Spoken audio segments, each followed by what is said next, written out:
We are finally back after a little bit of a hiatus, and for the first time in 2026, we have another episode of Locks and Longshots. We hope you had a Merry Christmas. Hope you had a Happy Holidays and a Happy New Year as well. We are back in action here on the podcast, and we got the boys back together: Dylan Price, Justin Chevalella, Josh Bartosik. I'm Thomas English. Gentlemen, Happy New Year. Let's get set for 2026. You guys have a good New Year's Eve and a good end to your 2025. Guys, I haven't seen you since last year. I knew I knew it was coming. I knew it was coming. I knew it was coming too. Yeah. It was like a layup for you. The worst person you know made a joke. Patrick lobbing up the SpongeBob meme for him. Holy crap. I had a great New Year's Eve, Thomas. I'm doing great. It's 2026, man. Clean slate, new year, new me. I'm gonna have better picks hopefully because Lord knows I'm not looking forward to that part of today's show. But it was great. I'm excited. You may I don't be know if you can surprised. get worse than what you did. My New Year's Eve was spent contemplating whether New Year's Eve should actually just be called Earth's birthday, because in technicality, that's really what we're doing here, is celebrating another turn around the sun, which is another year. So it's really happy birthday, Earth, on New Year's Eve. But then you could make that a whole thing about Christmas too, and then all that.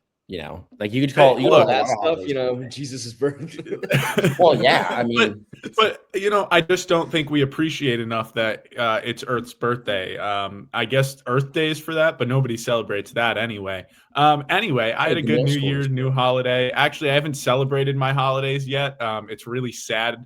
But I am going home this week and finally celebrating them. So I guess there's something to look forward to start 2026. There you go. There you go. Well, it was. Oh, okay. I just won't tell about my holiday. No, go ahead. Go ahead. Yeah, it was good. Went back home, and both times I've now gone home. Way to rub it in. Christmas. Yeah. No, Yeah. The day before I go back to Minnesota, it is blizzarded, so my flight just keeps getting delayed. And now there are 2.5 inches of ice in my driveway, so I now started playing hockey in my driveway because I can't move my car. So, can you send us a vlog of you trying to get in your car later?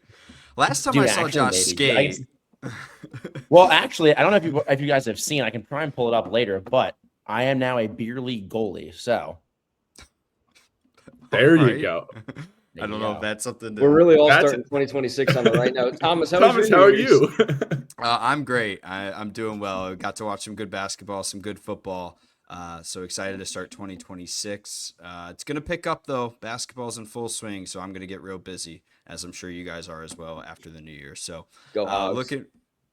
Yeah, there you go. Go Grizzlies. All right, well, let's get into it because there was a lot of college football that we have to cover because, well, I don't believe there was a game played the last time we had done this podcast because we were picking all of the bowl games. So, I mean, do we want to run through the results of every single game? Do we want to hear me talk for that long? No. Let's do every bowl game. That'll be fun. Let's do that. I will highlight some of the ones that were important as far as our point totals. So, to start things off, let's see. NC State got a nice win. We swept there. Just wanted to shout out that one. Shout out my line of the century. Hawaii was a fun game, wasn't it? Cal and Hawaii. That was a fun one to watch. I mean, obviously that was the only game that day. So I got that one right. I honestly did not feel confident at any point during that game, but it was a lot of fun to watch. I will say that. Let's see. What else? Penn State Pinstripe Bowl beat Clemson. Pinstripe Bowl. There you go. Nice win for the boys. Quentin Martin looked good. And glad that he is returning for next season. Pitt lost again to East Carolina. BYU in the Pop-Tart Bowl beat Georgia Tech, and that was a thriller of a game as well. A little disappointing. We'll get to it later, but the end result with the toaster, we got some controversy there to talk about a little bit. Let's see. Mizzou took a loss to Virginia. Houston beat LSU. That was a good game. Tennessee lost to Illinois. The Big Ten has been very successful in this bowl season so far, and in the college football playoff as well. TCU got a last second win against USC. I mean, talk about those games between Tennessee and Illinois and USC and TCU in the same day. Those were really good games. Iowa got a win over Vanderbilt. Thank God I can't stand Diego Pavia anymore. I mean, he has gotten so annoying. Duke beat Arizona State. Michigan lost to Texas. Utah beat Nebraska. What else we got? Navy beat Cincy. Arizona lost to SMU, which just checks out. And then Wake Forest ended the bowl season with a win over Mississippi State. Shout out to Dylan for picking that one. As far as locks go, the three of us, including Justin, got our locks right. And unfortunately, Dylan's sweetheart, UNLV, did not get a bowl win. So Dylan got his lock wrong there. None of us got our long shot right this week, which is a little bit interesting considering some of these were, toss-up bowl games. None of us got a long shot. And then our bonus point, which was our Pop-Tart picks, it was Team Sprinkles who won, but not with some controversy. We may have to give some half points here because not all three of the Sprinkles now you'll team give went out down. half points? Now you'll give out half points? But how about this? I want to hear Dylan's thoughts because I know he's pissed off because he was supporting this player outside in the real world. I believe you bought protein strawberry Pop-Tarts. And so that Sunday, did not get sacrificed. Gentlemen, that Sunday after we did the podcast, I was walking through the grocery store and, going through to find granola bars. And for some reason, these protein slamming, whatever the hell they're called, were sitting there in the aisle staring at me. So anyways, I bought a box. They're actually really good. And then that stupid Pop-Tart thinks he's too good to get in the toaster, bro, and decides he's going to jump off onto a little crash pad. No, get in the toaster, know your place. You are built to be eaten. You are not built to survive. And then you want to sit here and flex and have your stupid muscles. Steroid head ass Pop-Tart, dude. I heard about how they were grilling the Pop-Tart bites halfway through the game. So does that mean that there's cannibalism in the Pop-Tart universe? I really can't understand the Pop-Tart universe because they look sad when their friend gets eaten, but then the whole purpose of them is to be eaten. But they're so excited to get eaten. I saw they did a little commercial like Pop-Tart press conference, and apparently this was like part of their release of like a whole protein Pop-Tart line or something like that. So I mean, I guess it's good marketing wise, but look, if nothing against Pop-Tarts, but if I'm looking for protein, my first thought is not ever going to be, I need protein, let me go eat Pop-Tarts. Right. No, you're getting kind of like that protein coffee that Starbucks has now. Like it defeats the purpose. You're getting more grams of sugar in those Pop-Tarts than grams of protein in those Pop-Tarts. Like no gym rat is going, oh, I need protein today. I'm going to go get protein Pop-Tarts. Well, maybe those gym rats that are starting 2026 and they're like, oh, I'm going to get in the gym. I'm going to get in shape. And then they're going to go. That's actually not a bad point. They need to know their clientele. The people who are eating Pop-Tarts are not the ones benching 285 at the gym. They're the ones sitting there with a hoodie with the crumbs down their chest on the couch watching the Pop-Tart bowl in the first place. They're the ones says the one who is eating the protein Pop-Tart. And the one walking down the aisle mad about the protein Pop-Tart. I have to ask though, Dylan, is the protein strawberry any different from the normal strawberry one? It tastes a little grainier. Okay. It's the protein powder. Probably it's the protein powder injected into it. It's the steroids to pump up those fake muscles just so that it can hit the freaking crash pad. That stupid Pop-Tart, that loser Pop-Tart, dude. Does this mean that it's coming back next year for like a revenge arc? Is it going to be? Yes, that's exactly what this means. I need a Pop-Tart bowl movie line. Okay, but here's the thing: it's pretty. Wait. It's kind of obvious how it's going to go.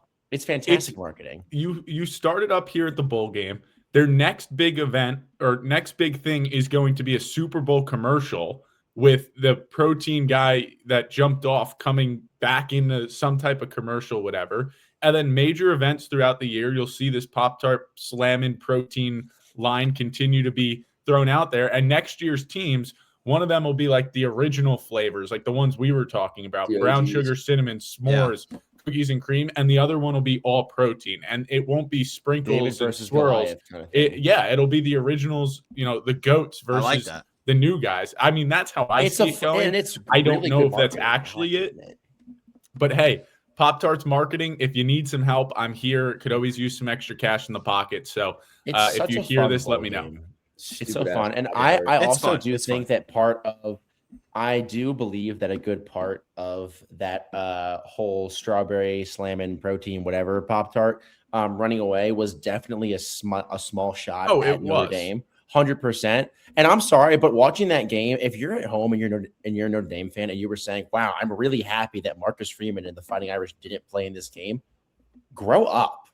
Grow up. That is the coolest bowl game of all time. Stop convincing yourself that you don't want to have fun in college football. That is the most fun bowl game of all time. And on top of that, viewership wise, everyone was like, "Oh, it was Notre Dame's really putting their watched non-playoff game since like 2018." Yes, it was insane. That 8.7 million, the best since 1991 for the Pop-Tart Bowl and for like any non-CFB bowl. Crazy. And some good merch to go with it. We like the quarter zip that they have. Yes, I'm not spending $135 on it, but it may have gotten ordered. And it doesn't. Did you? Did you actually? Really? Not yet, but it's okay. coming. But it won't come till February. That's part of it. That's all right. It's not bad. Yeah. I mean, it's not really. The thing is, it's not really quarter zip weather right now. It's too cold. True. Like I still rock the quarter zip under the Arkansas might be. I don't know how. I was gonna say in Arkansas it's right now. It's a little warm out here. Yeah. It's 13 degrees here today. So I think it's colder where you are than I am actually. Wow. Well, instead of doing the weather, maybe we should look at our picks because some of us didn't do very well.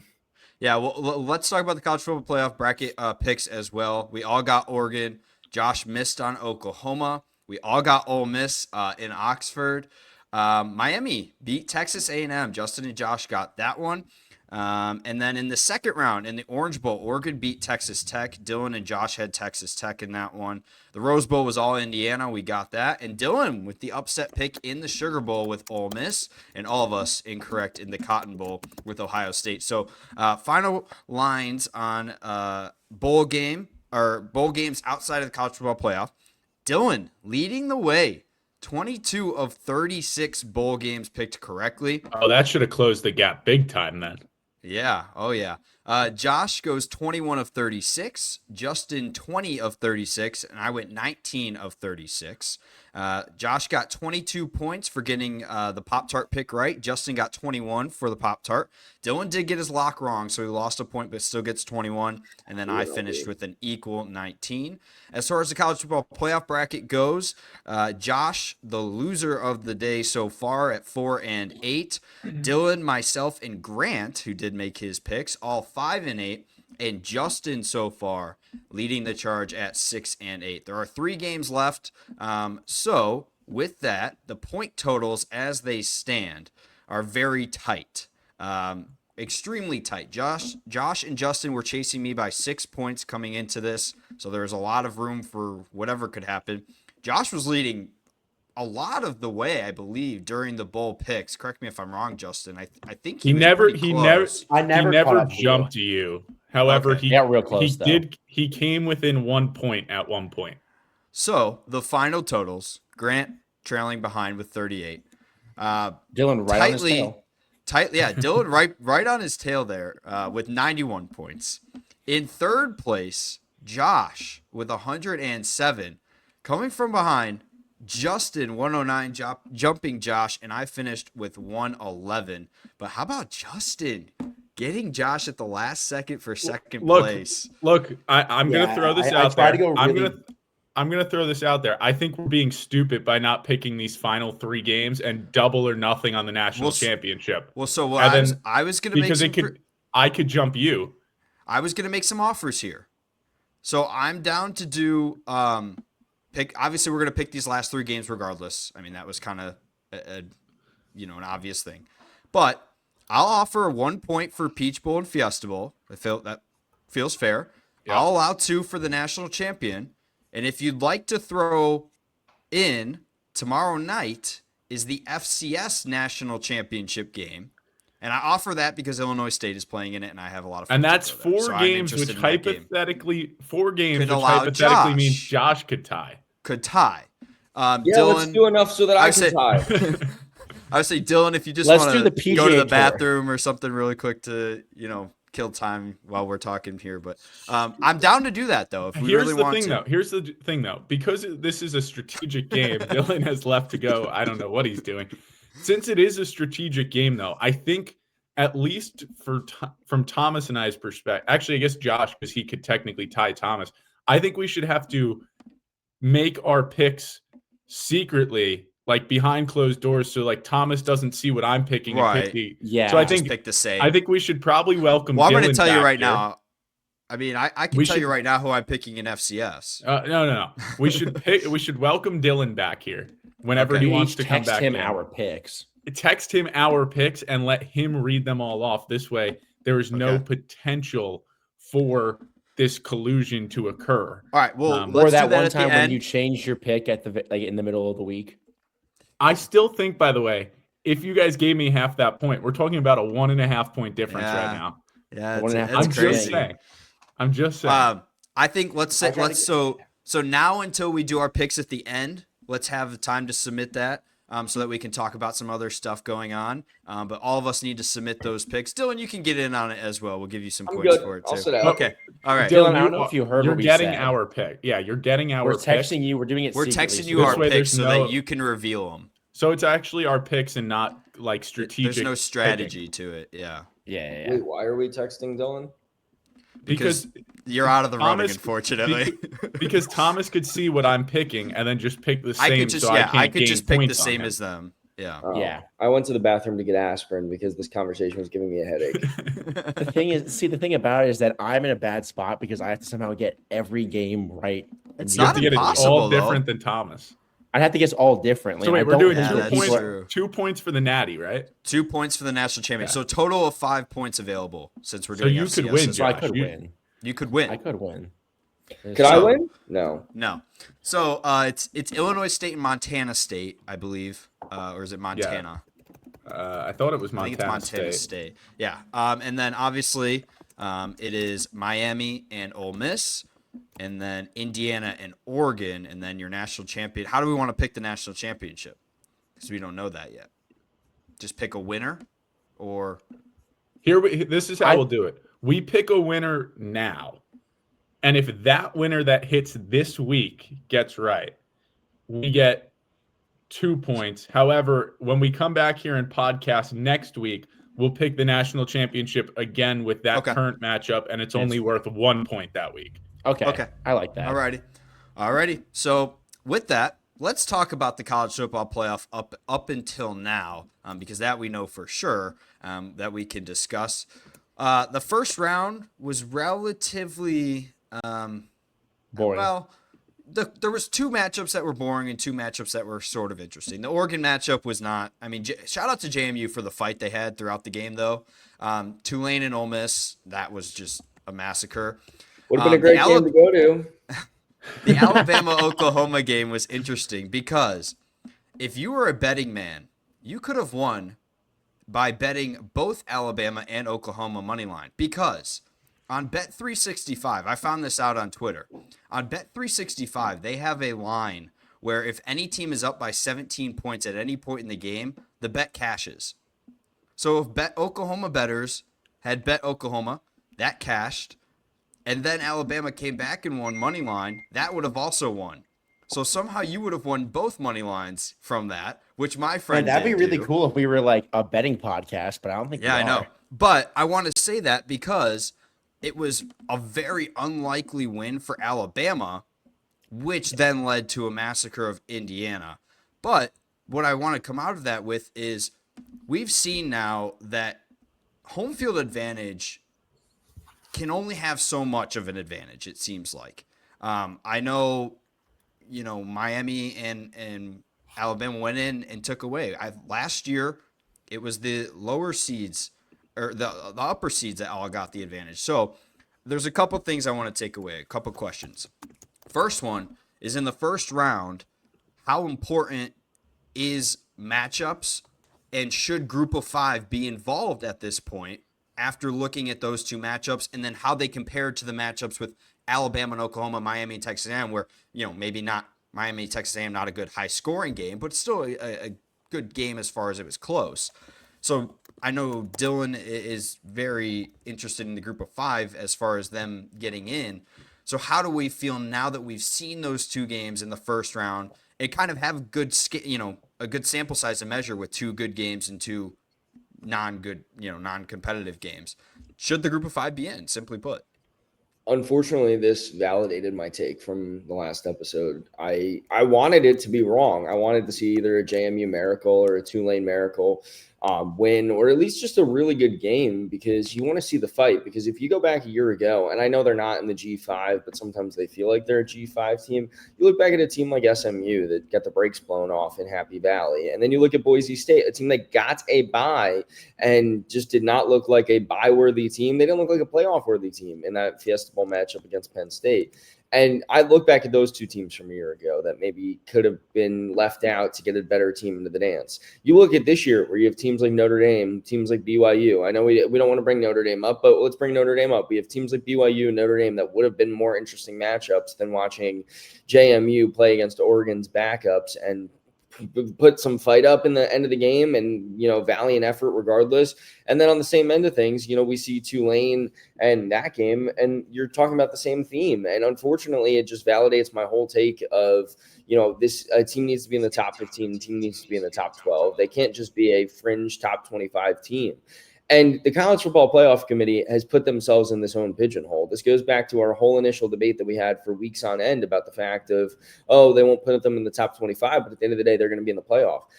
You can't not put them in the playoff, because otherwise you're going to have a monopoly, a lawsuit, and everything on your hands. But at least put some parameters and some guardrails in here that we're making sure that we actually get the best caliber teams, the best 12 teams in the playoff. Because unfortunately, although they're fun and they're a good story, JMU and Tulane are not two of the 12 best teams in the country. And we did not get treated to good playoff games in both those matchups because of it. It's not we just watched Indiana blow the brakes off Alabama. We know that not every day it's going to be your day, and that more often than not, you're going to have a team like in Alabama, a good team, lose to one of these better teams. But I just feel like these G5 teams are already starting at a disadvantage. And clearly, from a talent perspective, I hate to say it because I would love to see them pull off the miracle. They don't belong on the same field. Josh, I want to go to you because it looked like you had a point there to kind of go off Dylan. But one question I want to add to that is, did it hurt more to see two G5 teams in, and maybe if only one had gotten in, and we only had maybe one bad game, do you think that would have helped the case for the G5 getting in? I think it would. And I think the very simple fact of the matter is, if you don't want two G5 teams in, tell the ACC to not be one of the worst Power 4 conference of all time currently. Like, that's the whole issue here, is that if Virginia does their job and doesn't choke to a 7-5 Duke team, we're not having this conversation about James Madison being in the college football playoff. We're talking about Tulane, which Tulane is one of the most respected G5 teams of a former SEC team way back in the day, back in like when everything was in black and white, but a former SEC team. They're very well respected. JMU is still on the up and coming. I think they're a very good G5 team as well. The problem is that you can't say that just because there were bad matchups that involved the G5 that you should, withhold the G5 from playing in the college football playoff. Because you want to talk about blowout games, then that means Tennessee shouldn't have been in the playoff last year. That game was embarrassing for Tennessee. They shouldn't have been. Honestly, Alabama maybe really shouldn't have been in the playoff regardless, because Oklahoma, are they really that good? And they had one of the most boring snooze fest Rose Bowls I've ever seen. Actually, the most boring Rose Bowl I've seen in my entire life. It was not even a fight against Indiana. The problem is that you have to have the G5 involved in some sense, because otherwise, what's the point of them even being in the FBS at that point? If you're not going to allow them to play in the postseason in any regard whatsoever, then there's no incentive for guys to go play. There's no incentive for those universities to even continue their athletic programs if they're just playing for participation trophies. That's not the whole point. I do agree that there needs to be a little bit more of a sort of regulation. I think your point about being in the top 15 or just being ranked is fine. I think but you have to have a guaranteed one G5 team in there regardless. And I think that when it comes down to it, I think if Tulane had played a different team, it might have been a different story. But I think we'll probably talk about it a little bit more when we get into the Ole Miss Georgia side of things, is that Ole Miss is a team playing with a chip on their shoulder because of the Lane Kiffin thing. And I think Tulane got the worst possible first round matchup, playing a pissed off Ole Miss team that we saw in that first round game and then continued in the quarterfinal against Georgia. But you can't just rule out the G5 because, yeah, I mean, we haven't seen a Cinderella story yet, sure, but it's also only been 2 years of this playoff. And let's be honest, it's not really a playoff, it's an invitational, because a playoff, involves records and standings, but you're getting invited by a committee. So it's really an invitational. But you go into like a situation like March Madness, yeah, it's a little bit different, but What if you just didn't put teams that were Cinderellas in? Like, what if you said, oh, well, they could win, but 99% of the time they won't. So why even bother putting them in? That's the fun of it. Like, JMU put up a good fight. Yeah, they were never going to win that game.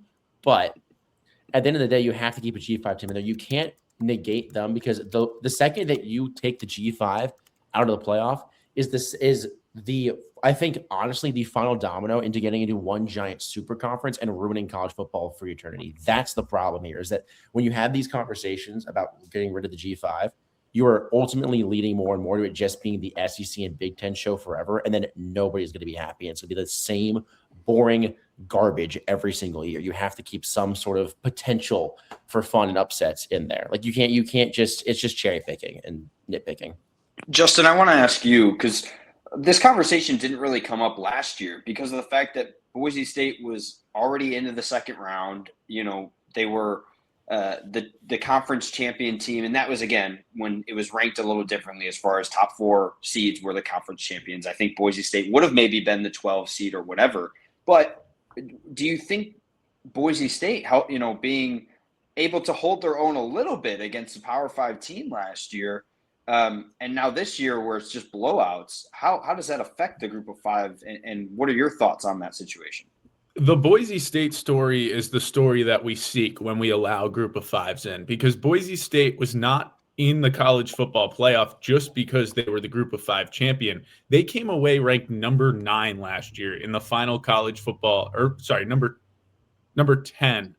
Nope, number 9 last year in the final rankings of the college football playoff. They would have been in as an at-large, even if there was no group of 5 automatic bid or 5 conference champion bids. What people don't talk enough about is if the playoff was seeded the same way it is this year, just 1 through 12, best as it is, top teams won, no conference champions last year getting the top 4 seeds.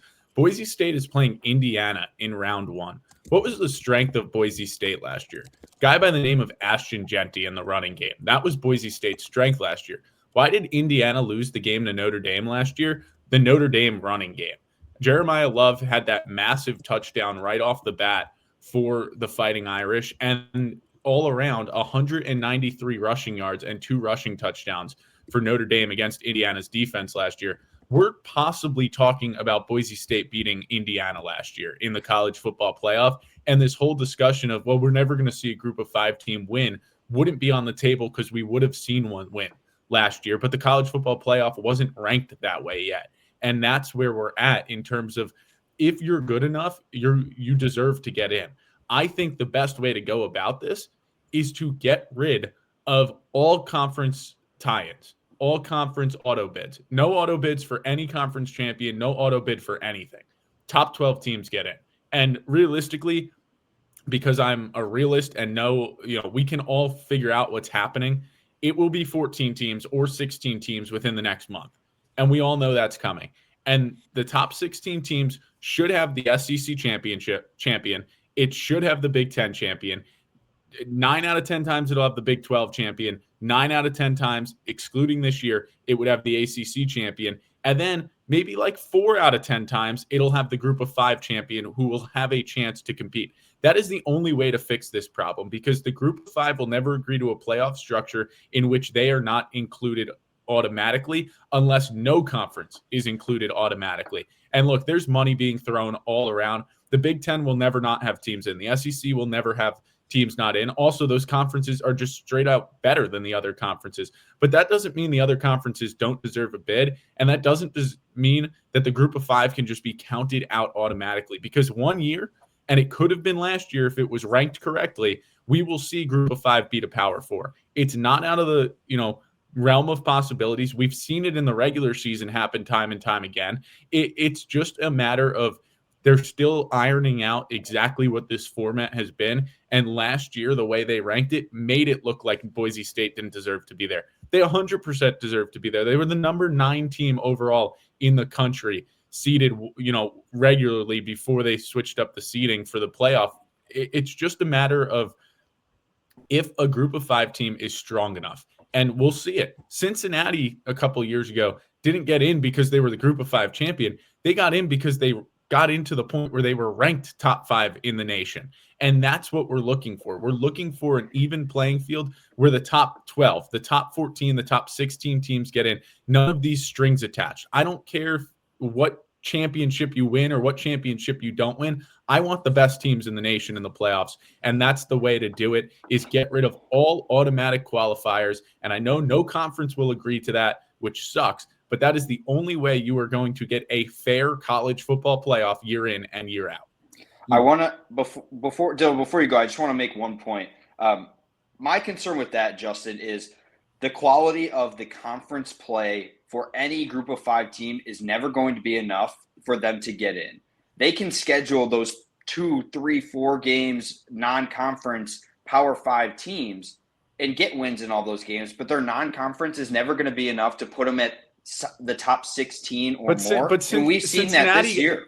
Cincinnati, but here's the thing about Cincinnati. Do you think the current committee that we have and the way that college football has gone since Cincinnati made it in, even if you take away Cincinnati, then if you think Cincinnati this year, or if they were still in the group of 5, had gone undefeated with the current group of people that make that decision, do you really think they would have gotten in? I don't think they would have. BYU was 11-1 in a Power 4 and they didn't get in. I was just going to say BYU lost to Texas Tech, the number 4 seed, twice and didn't even make it in. They got punished for it. Dylan, I want to go back. That's the fact of the matter. It's a different committee now, and they're biased. We have to get rid of the committee too. That's another fact. Agreed. Completely agreed. It's an invitational. It's not a playoff. That's why it's an invitational. And there's money being thrown around. That's the simple matter of fact here. Dylan, I want to go back to you. You had some thoughts. Yeah, I have a lot of disagreements with a lot of what's come out of your guys' mouths. Josh's point about it being like the NCAA tournament and there being a Cinderella story. Yeah, Cinderella stories are great when you play a game in basketball where it can be any given shot, any given opportunity. There are stronger, faster, better teams on the field than JMU and Tulane, than Boise State, than Cincinnati, and all these examples that you guys have just given. Prove it by winning in the regular season. Prove it by winning in the regular season, but you're playing the same level of caliber these G5 teams are throughout the course of the regular season. They're coming in with a 12-1 record with their one loss being probably to a Power 4 team, and then they're going to get their brakes blown off because they've only been playing people who are the same. Is it their fault for the fact that they're scheduled? Like, that's the problem. No, but that's the concern. That's the concern. It's not. But then that goes back to Thomas's point. They'll never get in, and then there's no point in the G5 even existing if there's no possible route for them to ever get into the college football playoff, especially with the way the committee is now. The fact that there was a one-loss Power 4 team that didn't make it in, but a multiple 2-loss other Power 4 team, like that's the thing is that we're arguing the same battle though. That's the thing here. I know. We all agree that we want to see the G5 in terms of give them the shot. They deserve the opportunity. But Thomas is agreeing with my point here of they're stronger, faster, better. And then it goes to Justin's point of we want to see the 12 best teams in the tournament. Unfortunately, the 12 best teams in the nation don't include a G5 team. So that's why, you go back to the Boise State take from last year. But, Justin, to kind of counteract my whole theory that I brought on the show last time of, they should be a top 12 team. Boise State was that. You're 100% right, Justin. The problem is that they were not a top 12 caliber team. And I think that's BS. That's BS. They were a top 12 team. Yes, dude, they were not. Yes, if they had matched up with anybody besides, here's the thing: if you had the current format where it was the top 4 teams got the bye, and Boise State played in the first round, like Justin said against Indiana or somebody, they would have won. I think Boise State would have won. I want to make a disagreement with the Cinderella story because I agree with Dylan. Basketball is a much different sport. You can, for example, Gonzaga is a perfect example because they play in one of the worst conferences as far as, depth of a conference goes, right? In the West Coast Conference. But year in, year out, they have the hardest, if not top 3 hardest non-conference schedules where they are playing 10 to 12 games at the beginning of the year where they are playing all top 15 teams or top 25 teams. When you have group of 5 teams and you're looking at them saying this year with Tulane, they played some Power 5. They played the ACC champion Duke and beat them. But again, they were playing a 7 or 8-5 ACC champion. They weren't playing an Alabama. They weren't playing a Georgia. They're not playing these top 10 teams. So it's harder to compare basketball's March Madness bracket with the Cinderella stories with football because football is so much more about physical, so much more about experience. I think the start fixes everything. There's also in basketball, if you're off one night. Yeah, exactly. That's what I was going to say. If In you're off basketball, one night, you in lose. basketball, your 5-star point guard could shoot 1 of 21 one night from the field. It just because they didn't have their shot going. In football, if it's a bunch of 5 stars against a team of 3 stars, and I think the graphic said others when they put together the comparison between JMU and Oregon.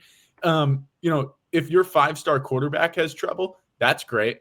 But your 5-star offensive line is still going to pummel that, defensive line of others made for JMU. The Cinderella story is out of the realm. You're never going to see a group of 5 that is, the 20th team in the nation, do something special, in my opinion. However, like Boise State last year, I think they had the ability to do something special. It just didn't work out. And I know you're shaking your head here, Dylan, but it's the simple matter of fact, if they were a top 10 team consistently last year with Genty, with Maddox Madsen, they had the guys, they had the team to do something. It just didn't line up that way. I think you forget until halfway through the fourth quarter, that was a 1-score game for in the second half. There was a 1-score game between Penn State and Boise There was State. a stark difference in the caliber of play. I went back and I was watching the highlights to but it was still a 1-score game. That's the other thing. day about Penn State football, and there's a clear talent disparity on the field. We can do talent disparity is still a 7-point difference. We though, can for the do a majority of that revisionist history and talk about what could have happened if Boise State had a different. It's not, the point is still what Thomas and I have made of it's the bigger, stronger, faster teams. And unfortunately, you can say maybe Boise State caught lightning in a bottle, but you do the same thing. UCF still claims they won a national title, whatever. UCF didn't win the national title. If they had played a top 4 team in the country, they would have got their brakes blown off. The reality is that the same caliber of talent level, Justin, again, you're proving we're all arguing a similar thing, but just in different variations here. But to Justin's point of you can have a 5-star quarterback within the 5-star line, 5-star, whatever. UCF having 3 stars, whatever, was not going to be the same level of talent, and we're just going to see a pummeling, and that's what we saw in the first round. Not every time if they are just ranked, not every time, but if we're going to do the lightning in a bottle, dime in a dozen kind of case here, it feels like going to happen in football the same way it does using the Boise State. I was going to say last year's a terrible. It feels like we're talking about a 16 seed versus a 1 seed in March Madness. Yes, there is. I agree, Justin. Exactly. It may happen at some point. Like UMBC against Virginia will happen. That's not even the example I'm bringing up. The thing is that he's bringing up Boise State, which is a good argument. Could have won last year because they were a top 10 team in the nation all year. I mean, once they climbed their way up there, they were. That's the example I'm bringing up. The right. You can't keep Boise State out for going undefeated and finishing in the top 10. I'm not making what they point. did. I'm not making that point because I agree. Boise State should have been in, but I do agree with Dylan. There is a talent disparity there. You can't deny that. There was, but Boise State deserved to be there, and they were more than capable of fighting that game and winning. The question I go back to here is: should the group of 5, unless, like Justin's saying, unless they are top 16 ranked or top 14 ranked, or even if it stays 12, should the group of 5 be involved if they're not going to be ranked in no conference should have an auto bid. It's that simple. Yeah. Give us the top teams in the nation. Before you even have that conversation about if it should just be the top 12 teams or whatever, you need to disband the committee. Straight up, I think you shouldn't. Then how are you deciding? Made the same thing. What are we going to playoff? It is not net ranking things that college basketball does. It's not going to work. No. If it is a playoff, it is not an invitational. There's not be a committee picking who it is, or you have to completely revamp the committee because, like Justin said, there is unbelievable amounts of money being shelled and thrown around within these organizations and within these conferences to get their teams in there. You cannot tell me that if you change the rule that it's just the top 12 teams, I think that's fine. But you cannot tell me there will be any year where they even think about putting a G5 team in there. It took them until week 11 of the college football season to put in 2 undefeated G5 teams that were more than deserving of being in there over a team like Mizzou and Tennessee, who beat a combined 0 teams over 500 this year. That's the problem, is that until you revamp the committee, you cannot say that, if it's just the top 12 teams, that's fine. Because we just saw this year alone that they will refuse to put a G5 team in until it is absolutely undeniably necessary. And even then, they did it way too late this But year. I understand your whole theory about money guiding things and, big names, big brands, whatever. But there's still a similar kind of theme in college basketball when you get down to the bottom tier teams. I remember very clearly a Syracuse team a couple years ago that was not good. They were not a good basketball team. They got into the dance because they were Syracuse over teams like Lafayette State University. I don't think that's even a real college. But you understand my point here. You can put any level of caliber school or committee, whatever, and they're still going to go with the bigger brand because unfortunately it sells, it's ratings, it's part of it. Sorry. I think the misunderstanding is with a lot of people looking for an expansion with college football. It is that the March Madness bracket, the committee doesn't pick half of the bracket. There are so many auto bids. There are so many metrics because at this point, there are so many teams in college basketball that they have to have a metric for, and they have the quad 1 wins, quad 2 wins. That's too hard to do in football because there's not enough sample size. So the solution has to be you have to have a committee because they have to be able to make a decision between how good is this 11-1 team versus this other 11-1 team. And yes, there's going to be flaws in that. But again, at the end of the day, I want to go back to it. The group of 5, I agree with Josh a little bit. I don't think the group of 5 would ever be included in that unless they were in a Boise State situation where they were top 10 ranked or whatever they were ranked going into that week exactly. But there has to be some solution for the group of 5, I agree. I think there has to be some kind of solution for them to say, how do we – well, right. But again, how do we schedule ourselves? Maybe the committee lays out a guideline, basically gives them an example plan. Say, hey, you guys go play 4 top 25 teams to start your season and then play your non-conference. If you can go undefeated in those or maybe have 1 loss in those games, maybe we'll give you a shot as the top 16 teams if it were to go to 16. But right now, there is no reason for a group of 5 team to be in the college football playoff based on the results we have seen as far as the talent disparity and how they're ranking, these teams in the college football playoff rankings. Because quite honestly, it's just a little not disrespectful, but it's silly to not have some of those teams like BYU, who has lost twice to a top 4 team in the country, not get in because the 22nd best, the 22nd ranked team won the group of 5 championship, so they should get in. So I think, I just think it's right now, after watching this for the first round and the next round that we're going to talk about in a little bit, because there's a big storyline there as well. The group of 5, and I agree with Justin, no conference is ever going to accept not having a guaranteed bid. Like that's just, the money of things, the revenue sharing, like you always want to have a team in there because even just playing a game, you get money for the whole conference, right? But I think right now there is no good reason to have the group of 5 in it other than you're hoping for a Cinderella story because you have right now there's been one with Cincinnati getting in that has shown you that a Cinderella story could be possible. I agree with Dylan. Like the Boise State game felt like there was a clear talent disparity. I know the score maybe didn't reflect that as much, but like the group of 5 has just proven that they are not ready to be in that stage. So I don't know if there's some kind of, going back to the March Madness comparison, there's some kind of NIT tournament that we need to have for some of these group of 5 teams or what. But there's just no clear solution to me right now to include the group of 5 teams unless, like you're saying with Justin, you just get rid of auto bids altogether. You go to 16 teams and you give the group of 5 a chance.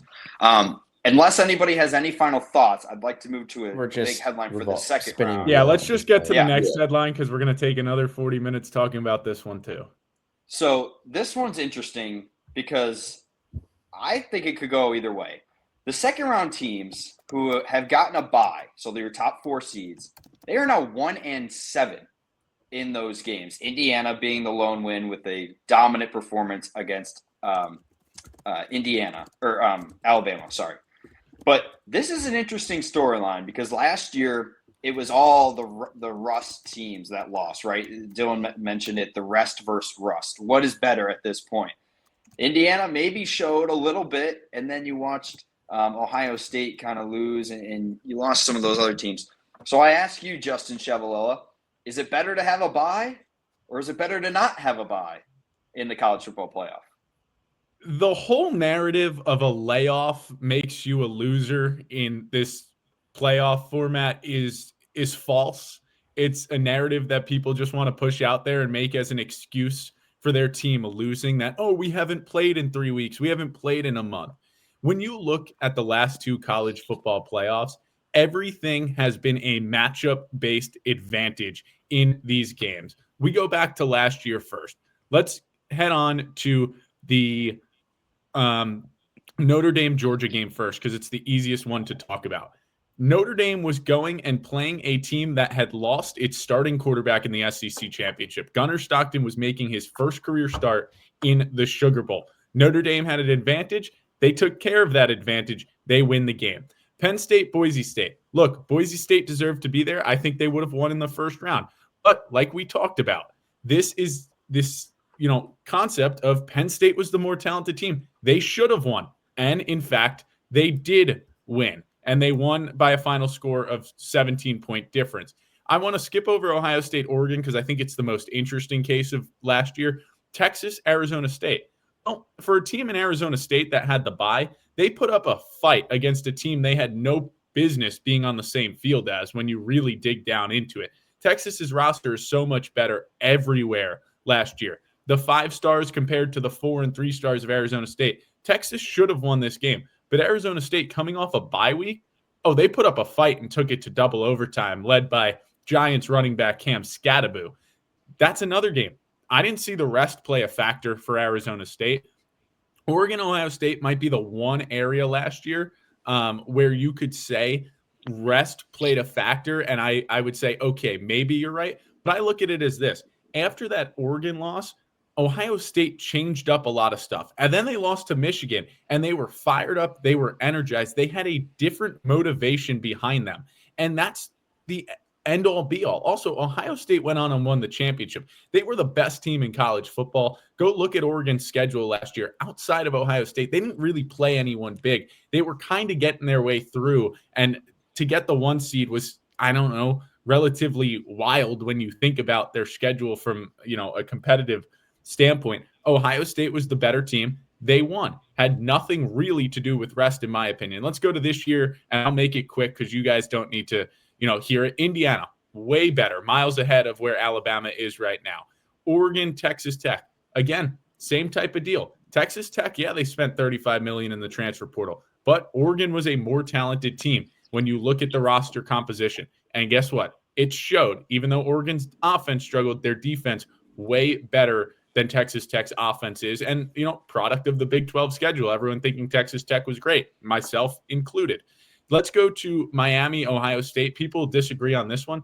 Miami had an advantage defensive line-wise. Ruben Bain and Akeem Mesidor going against Ohio State's tackle situation with a tackle making his first career start at this juncture. What are you doing as a coach there if you're Ryan Day?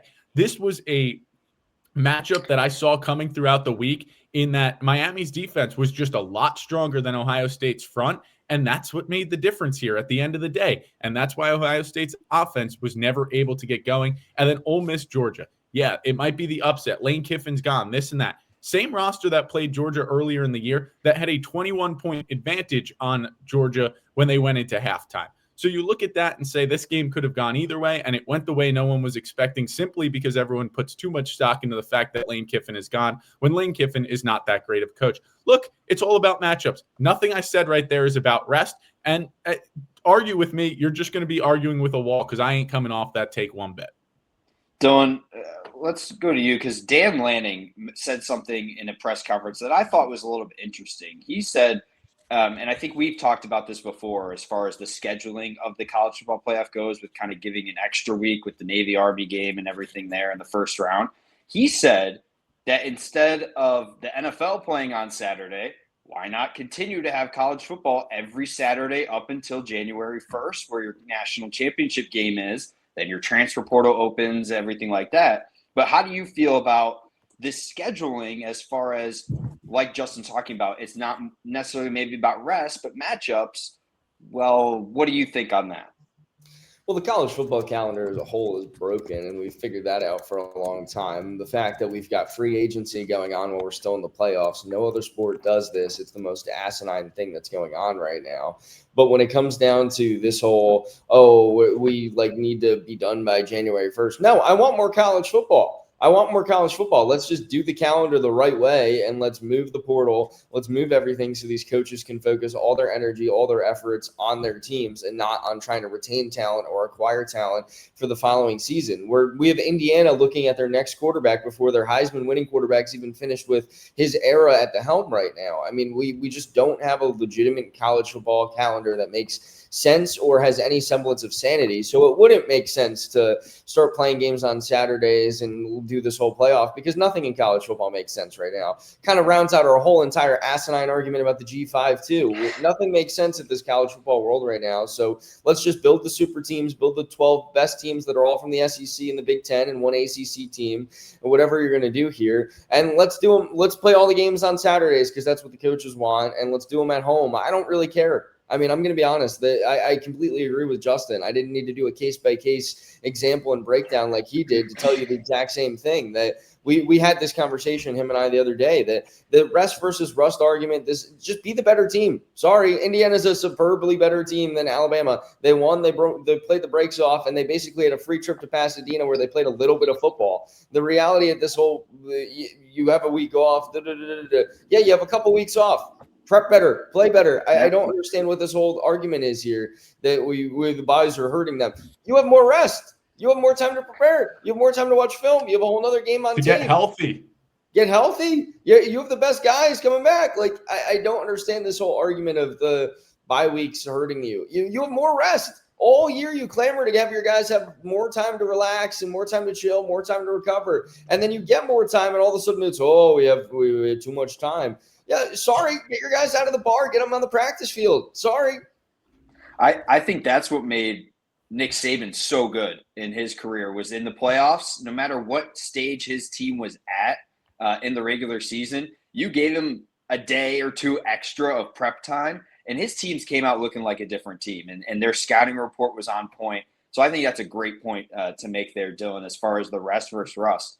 Josh, I want to talk to you a little bit about Miami, because Miami was one of those teams where I believe you had them out, correct, based on the Notre Dame situation in your rankings. Now they're 2 wins in. Do you think the rust versus rest is important? And at this point, how important is just getting into the field to be able to play well? I'm pretty sure I had Miami ahead of Notre Dame in my rankings. I'm going to double check really quickly. Okay. Because I remember that I was pretty adamant about. Yeah, I did. I mean, I still had Miami. I had Miami out based on the way we had these, but I had Miami ahead of Notre Dame. Then I guess the better question is, did you think Miami was going to be able to get a couple wins? I did think they were going to beat Texas A&M. I think we mentioned a few times on this podcast that Texas A&M, playing the entire bottom half of the SEC, which clearly wasn't as good as anybody thought it was going to be this year, considering they are, I believe, 2-5 in bowl games, 2-6 if you include their if you include them being a completely 3-7 if you include the Ole Miss Georgia game, but 3-7 after the Indiana and the Ole Miss games. I wasn't expecting them to beat Ohio State. I'm going to be honest. I do think that they had the better advantage on the defensive line, but I think with the amount of talent that Ohio State has had the entire year, I think they would have won that game. I think we saw glimpses of the offensive struggles for Ohio State. I mean, look, they put up 14 points in the first week of the season against Texas, a very good defense, but against Indiana, they couldn't really score either. And I think it just continued into that. I think the real argument here is that I don't think that you're punishing teams that have a higher seed based on the fact they get an extra week. I do think that is a huge benefit for these teams to have that extra week of rest, to get healthy, to have more time on film. The problem is that they're getting punished because they don't get to play in front of their home crowd. I think that's the issue. I don't know if it's necessarily going to be caused. I don't think that would change maybe necessarily too much in terms of why these higher seeds are 1-7, but I think it might be able to help a little bit. I think it's unfair for teams to be as dominant as they are in the regular season to not be able to play in front of their home crowd, in front of their home fans in a playoff game. I think the first 2 rounds of the playoff should be home games. I think especially for those teams that get that first round bye, it should be a game at home. 100% it should be. I think it's unfair and it is cruel and unusual punishment for them to not be able to play in front of their home crowd after they, have such a dominant season I think it's dumb. I think that part's dumb. I think maybe that is one way you could potentially fix it, and then you really don't have any excuses to be like, oh, well, they don't have the home field advantage. But I do think that these first 2 years we have seen the matchups come into play, and I do think for the most part that the team that has been the lower seed has been the better team and has had the better matchups overall. I think from an outside perspective, maybe Miami, Ohio State is the one where you could be like, okay, maybe not overall as a roster. But quickly, because I know Thomas is coming in here, but I want to talk on Josh's point about being the home team and expanding it to the first 2 rounds. I had this thought the other day. We're bound to get an extra, couple teams in, like we've alluded to here. So that also likely means an extra round of playoffs. And if not, it'll just mean we're going from 16 to 8 to 4 to 2 to 1. How it should go is the first round should be at home sites. The second round should be. Then when you get down to 4 teams, which is 2 games, you have 2 of the premier bowls, and then you have a premier bowl be the national championship, and you're like, well, there's 4 premier bowl games. That is true. Or is it 4? There's 6. No, there's 6. Okay, there's 6 because you have all of those. That's right. So you're only using 3 a year. You know what that leads to? Bowl games being relevant again. You use those other 3 to award the teams that were on the outside looking in. Notre Dame accepts if the Rose Bowl was being played as a regular bowl game this year. They weren't accepting the Pop-Tart Bowl, but they would accept the Rose Bowl if I had to guess. And this way, it's just this continuous rotation of these big bowls that'll matter in the college football playoffs, but they'll also matter in the bowls. And I think the bowls did great this year. Viewership shows that they did great this year, but you're always looking to make them a little bit more relevant, a little bit more meaningful. And that's the way to do it. You get the best of both worlds, more home playoff games, and the big bowl games still matter in a big way. And I think that's the best way to approach college football season. And that's the perfect way to do it. And the problem is, and we talked about this, it was alluded to when we talked about the group of 5 conversation, the bowl sites and the people that run the committees for those bowls, they're not going to accept that. The Rose Bowl's never going to accept that they're not going to be in the college football playoff every single year. And that's the problem, is that, and I think this is the overarching. I don't know about that, because the Rose Bowl is going to make tons of money. I was going to say, I think they're going to make the same revenue. Maybe that might be a bad my example. I think maybe thinking like a one of Peach Bowl or a Sugar Bowl. Exactly, like one of the bowls. They wouldn't make as much money. I think about Fiesta and Peach Bowl more than any of the other bowls. Peach Bowl probably wouldn't make as much money, and that's the problem too. I think that's the overarching theme of this. Pretty much this entire season, especially, but really this podcast, is that money is ruining college football, and it's becoming more and more of a how much revenue can you make versus what's the best product on the field and what's going to make fans the most happy. And that's the problem that we're having, because that would be the perfect solution, but it's never going to happen. I also don't like that. Why we need a commissioner. Could be playing. Yeah, I also don't like the fact that a team could be playing on the same field in an earlier round that they would play in the national championship. Like that to me just doesn't. Oregon potentially having to fly back to Miami. Oregon's travel schedule is insane. To Miami, home to Oregon, to Atlanta, home to Oregon, and then back to Miami if they make the national championship. I don't think that should be right. It was a great stadium. The preceding also dictates that. Like the easier matchup this trip to go to the Peach Bowl would be the Miami Ole Miss game, and then you have the other game be the Fiesta Bowl, where more like those teams, I guess they're not really that much. Oregon would be an advantage there, but Indiana, I mean,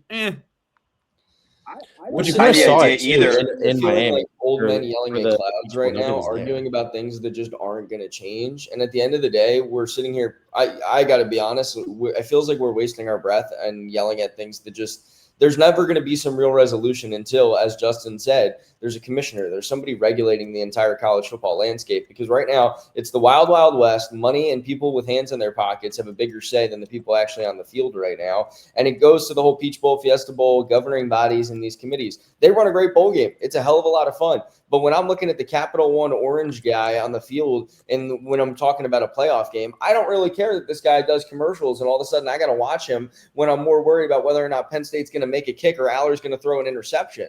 And that was how I felt last year at the Orange Bowl. It feels like a moot point when you're talking about these bowl games and this festival kind of atmosphere when more people are just locked in on the next game. It's diluted the bowl games, it's diluted the sport, and if we have to have a G5 team playing in it, it's diluted the quality of the matchup too. But All right, enough about your G5 nonsense, bro. All right, but I do Pack think it your up. point's right, though. Thomas, you texted that in our group chat the other day, and that was a great point of it would be fun to have these bowl games back to what they once were, because the best thing we've got right now is the People's National Championship and a Pop-Tart possibly committing suicide on the field the other day. So they had fun. I think there were other bowl games that were fun. The Tony the Tiger Bowl was fun. Right. They jumped into Right. They're fun. They're fun to watch or to play in, but there's no like.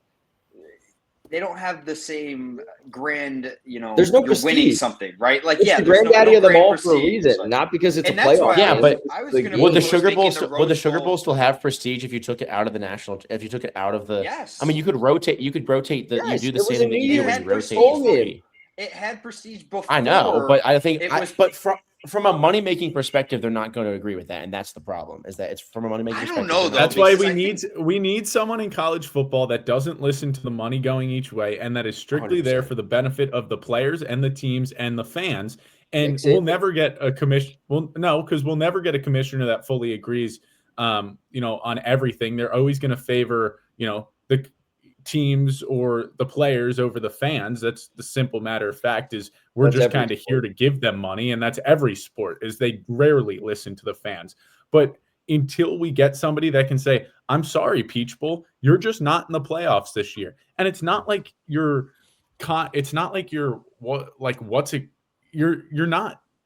saying that the Peach Bowl is going to be out of rotation for 4 years. It's easy. Just flip them year by year, and it'll be fine. Like the Rose Bowl, the Fiesta Bowl, and the Peach Bowl. Those are the three. I think a good example of that is they're this year. When next year's the other games. I wouldn't be opposed as a fan to having the Rose Bowl as the national championship every year. I mean, they wanted to stay on New Year. They wanted to stay on New Year's Day anyway, which is now it should be until you realize that it's rain season and you don't always get the sun and it becomes a crapshoot like it did the other day. Are we sitting here arguing about weather or whether or not it's the best stadium in college football? That's not it is. Well, it is the best stadium. Yeah. But the only way to do it fair is to not have it be the Natty every year. The only problem I love this idea. Herb Street's dog to go in the booth. Here we go again. Somebody needs to go back and look at the ratings from when it was just a 4-team college football playoff and see what the ratings compared to for when you had to rotate the bowls every year. And I think you could just do the exact same thing. I think you could do that. I love the idea. I'm not going to give you the numbers bowls because it gives different. You're playing in different venues each year. You're still having those prestige of the bowl games like you used to. We experienced it when Penn State went to the Rose Bowl. Like they missed out on the college football playoff, but we're like, hey, we're going to the freaking Rose Bowl. Like this is awesome. Like we're going to California. Like we're going to have a chance to play a really good team in Utah. Like it was a good bowl game. But now you look at it and it's like, yes, Josh, there were great games that were played. They were fun ones with, Frosted Flakes being dumped, Pop-Tarts going down a toaster, French fries, Duke Mayo Bowl, whatever that is. But I hate Mayo. That's my worst fear.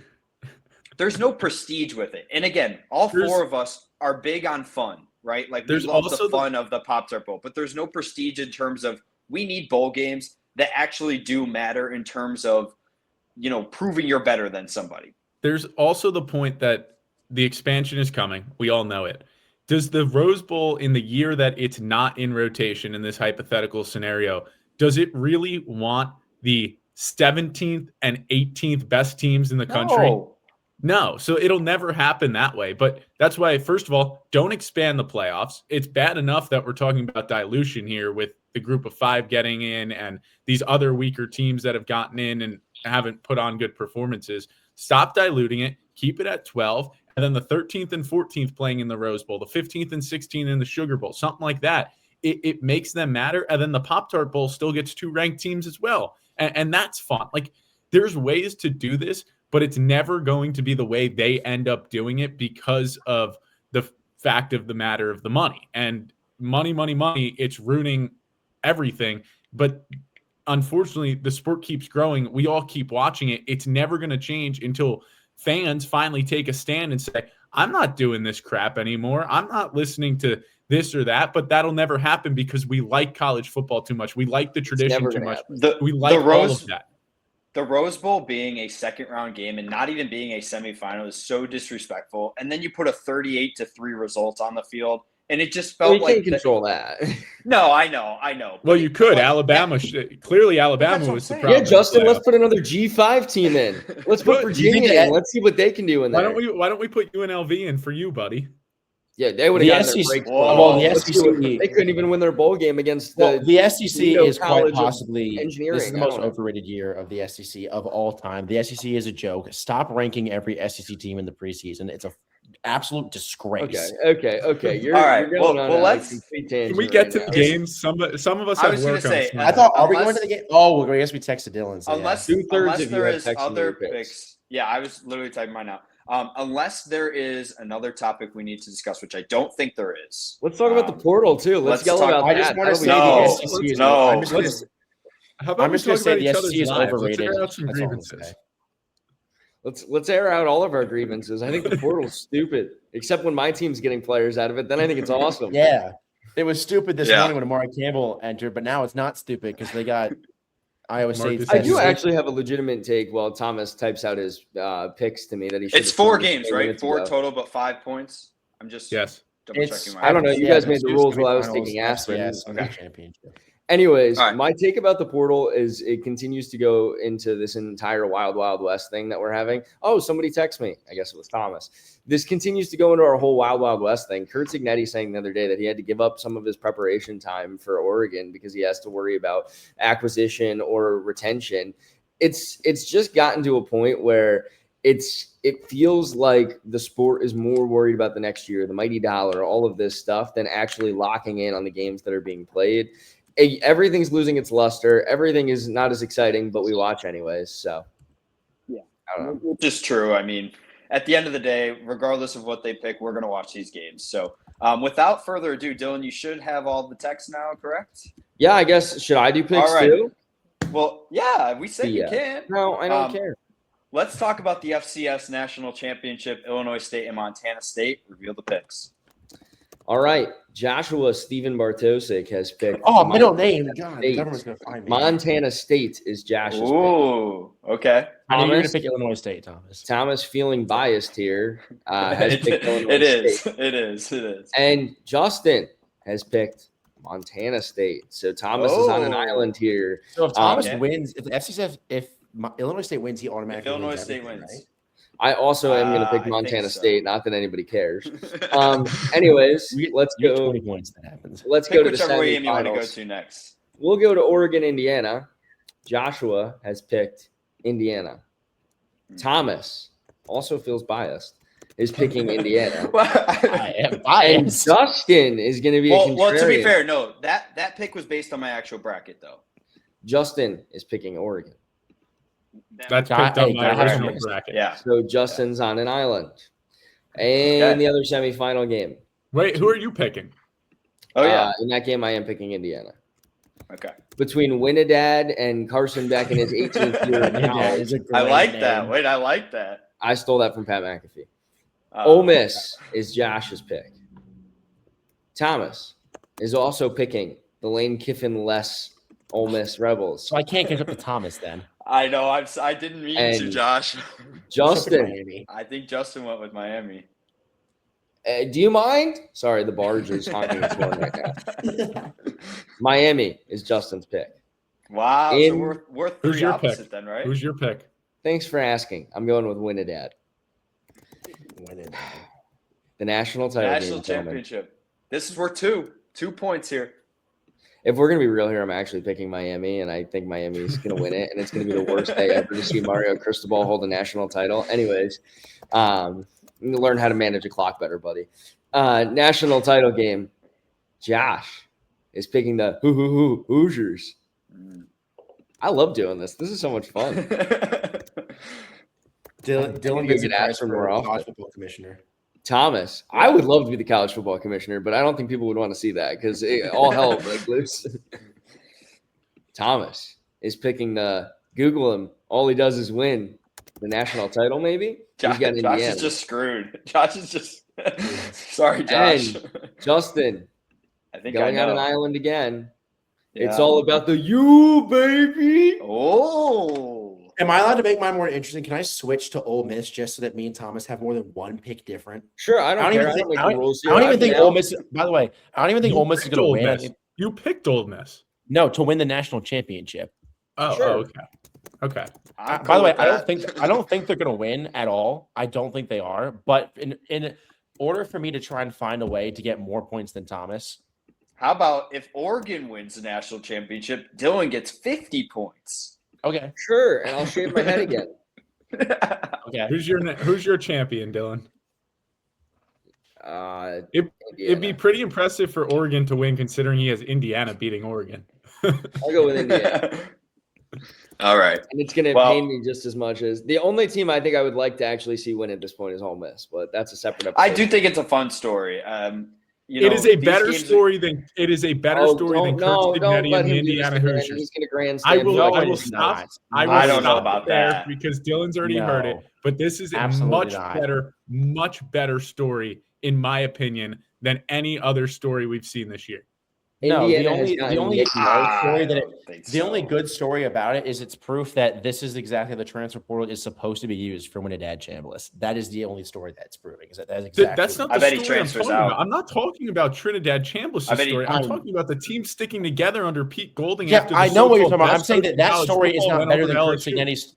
I'm not. Yes, it is. I know that's Yes, what, it is. No, it's not. Trinidad Chambliss to Indiana next year. I'm confirming it now. If Well, he gets, Nick Marsh if he gets is the waiver or whatever. Nick Marsh has just transferred to Indiana, so the rich get richer, gentlemen. Yeah, but all right. Well, we have made our picks. Probably We'll be would back smile. next week for the national Will we? championship predictions, Yeah, most TBD likely. on that one. But Maybe it's with this still special anyone's guest. game with this new these new point systems. Except that we got. Dylan. So, well, you know what, Dylan? We love you being here, though. We love you being here. Thanks, He's guys. gonna have a participation trophy. You Yeah, could be like yeah. Grant. You know not what? You show up. beat. At least you show I up would say every you day. still beat Grant. You did beat somebody. Yeah, barely, and he didn't pick half the games. Stupid UNLV.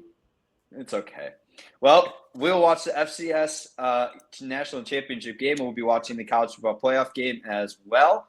And for the first time in 2026, we'll have this episode posted for you guys coming shortly. But with that, that will conclude this episode for today. We'll be back next week, and we'll be talking about the transfer portal and our national champion picks. So this has been another episode of Locks and Longshots.